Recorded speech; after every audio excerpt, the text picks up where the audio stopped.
This is Duke University.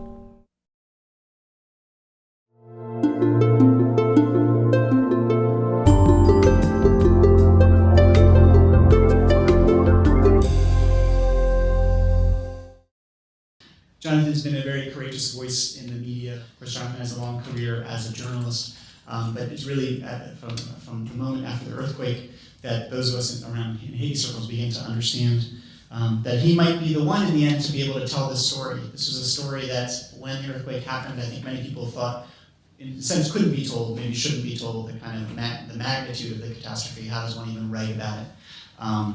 And it was only in reading Jonathan's manuscript later that I realized that there was a way to kind of tell this story, and that this book kind of tells it in a dramatic way. I think it does so in part because it combines this kind of intense rigor of the journalist, right, an investigative journalist who has a kind of eye for to take apart power and to kind of analyze power and the sort of dirty workings of power in a certain way, but also a kind of real humane gaze and even a kind of humor and ability to kind of capture the elements of the story that make it a truly human sort of tragedy and also a story of reconstruction. It started with a tip. Find out who owns the land under Camp Corai, and you'll know why reconstruction is stalled. Corai Celeste was the 18,500 acres that Preval had expropriated on the eve of Bill Clinton and George W. Bush's March visit, where officials planned to relocate 50,000 people whose tarp shelters were deemed most at risk from spring landslides and floods. Out past the last of the banana plants, where the capital's northern slums gave way to cactus and rock, the vast plain half the size of Port-au-Prince had become a blank canvas for dreaming architects and the escaping poor alike. Camp Corai referred to about 100 acres in the middle of Corai Celeste, where the first of 7,500 displaced people had been moved in early April. General Keane, in a last act of mission fulfillment before giving up command of Joint Task Force Haiti, had provided Navy engineers to prepare the land and buses to move out residents. UN peacekeepers operated the heavy machinery, and NGOs built cinder block latrines and tents. Sean Penn ensured the people relocated would come from the Pétionville Club, fulfilling his promise from March. I love that Sean Penn's name is itself a laugh line. That makes writing a lot easier. But why would Camp Corai, of all places, explain the continued lack of reconstruction since the quake? It was the bright spot of the effort so far, the one big thing that had worked. True, 9 miles from the edge of the city, the camp seemed a bit remote, and when the relocation was announced, a few aid groups had complained that they hadn't had time to get ready. But those were quibbles. Preval, the president of Haiti, confident he had shown leadership to foreign donors eager to see displaced people relocated to safety, went out to greet the new residents with an equally exuberant Sean Penn. The 4-star General Douglas Fraser, Keane's boss, stopped by on a Black Hawk helicopter to see the progress for himself. Stepping off the bus into the desert, the new residents got a wheelbarrow of food, toiletries, and other supplies, and a guided tour of the latrines, showers, and police tent. They also got wristbands, as if Camp Corai were a desert resort. It kind of was. One ingenious architect had made a roof out of prickly pear cactuses. An older man named Sadrak was brought forth. He was emaciated, around 60 or so, although exactly how old no one, including he, could say. They come with machetes, Sadrak said, listing slightly, either from drink or something else. Some of them have guns. He scowled, his eyes rolling off somewhere. Who comes? Police? Gangsters, he answered. But one man had come in a police truck. He called them over to me, and the police asked what I was doing on the land. I told them I wasn't doing anything. I was just sitting there, Sadrak laughed. That policeman, he hit me in the chest with the butt of his rifle. Right there, my friend. He pointed to the thick of his bony sternum. I couldn't sleep for 3 days. I was confused. Who is he, I asked Evans. A landowner? Someone who works for the landowners? Evans translated. Everyone nodded.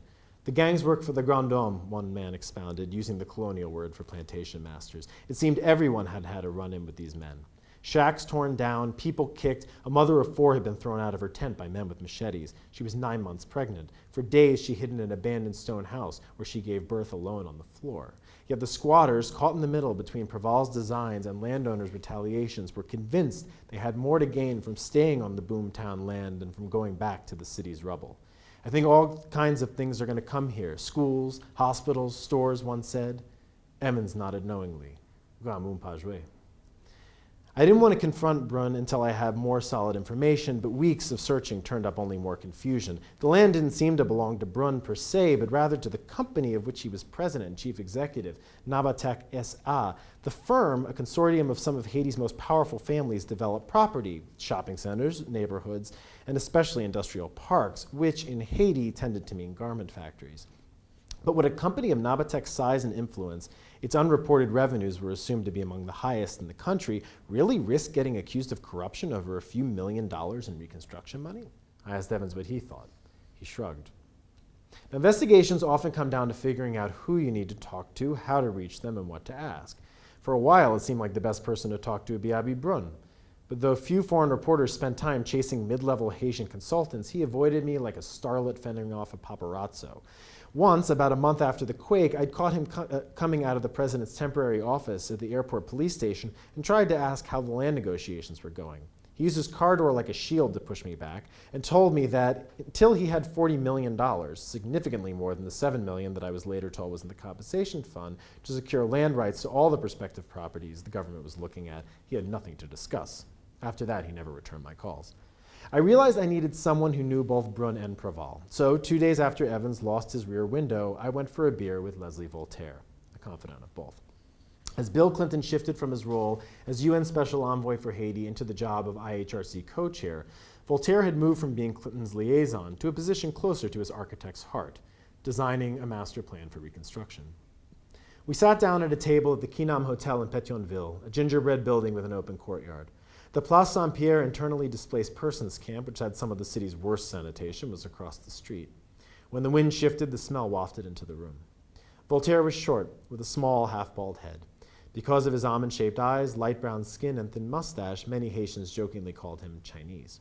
His hands moving like a conductor's, Voltaire divided, sliced, and wiped the stained white tablecloth, showing his plan for decongesting the capital. Parkland here, flood control there, 4 new centers of commerce and services here, here, here, and here. He stopped occasionally to sip his beer. Downtown would be rebuilt and light rail installed. He imagined an architecture contest to redesign the destroyed ministries. But the key to curing the overcrowding that had made the earthquake so fatal, he said, was to move some of the population north of the city. Port-au-Prince is there, Voltaire said, pointing to a spot on the table. He moved his hand up the invisible map to the rough location of Corail-Celeste, and the second Port-au-Prince will be there. I asked why the area was so promising. He said it as casually as if it were public news. Well, I think the real incentive for those people is the industrial park that the Koreans will put up. Voltaire said that Brunn was negotiating a deal for his company's land while talking to a South Korean garment manufacturer called Sea Trading Company Limited, which had assembly plants all over the world, including Guatemala, Nicaragua, and Vietnam.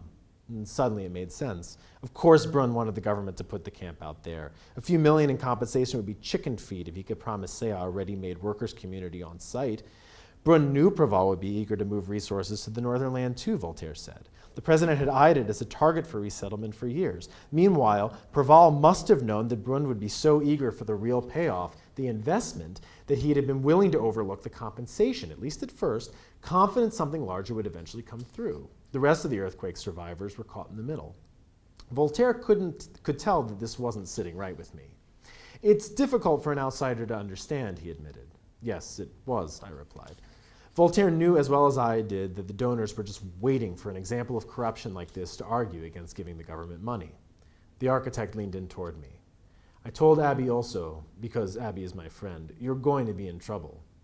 He said, yes, but what can I do? And I said, you can quit from the Commission of Reconstruction. As I drove home, I thought about how well Brunn's plan would have gone over in Washington. Congress had been steadily expanding tariff-free access for garments made in Haiti since 2006, and after the earthquake, following a lobbying effort by Walmart, Hanesbrands, Target, Gap, and others, a bill sailed through both houses to expand access again. USAID had even just announced the opening of Garment Worker Training Center in Port-au-Prince. This was part of a larger U.S. vision of the world. For decades, policy had focused on integrating markets. Free trade agreements created trade surpluses for the United States while guaranteeing that the U.S. economy's health would be a global concern. It also might have explained why Clinton, when asked about the expropriation of land in March, imagined, quote, 100,000 jobs being created by the location. It was the exact number of jobs that the Collier report that the UN had commissioned had said could result from expanding the garment industry. Even in USAID, there have been these efforts and reports and initiatives at reform that are all about changing the way things are done. And man, I mean, if the recovery process after the earthquake had been laid out the way that Hillary Clinton said rhetorically it should be laid out in her introductory speech at the donors conference in March of 2010, I would have written a completely different book. And I think that it takes it back. I think that one thing that does tell us is that there are people out there who are listening to the criticism, authoring the criticism themselves. They're doing this work and they understand that many of these things that are being done are empty gestures. They're what I quote President Perval saying at the beginning of the book were rituals of mobilization. They understand that the solutions to these big problems really are structural, and it's not just a matter of finding like the right kind of solar powered, helicopter operated, remote control, crowdsourced, big data composting toilet that's going to like save the people of Djibouti. Like it's that there are these structural inequalities and these historical wirings that cause and continue to perpetuate the problems that exist. And some of those people even are, Senate confirmed officials in the organizations that are perpetuating the problems. So that information is getting up there, but the pressure isn't there. And the pressure is absolutely not there from Congress, which is completely retrograde on all of these issues. What is really needed is serious advocacy and people who are within these big, monstrous, behemoth organizations and structures to change the way that they do things and actually put their money where their mouth is. Produced by Duke University, online at duke.edu.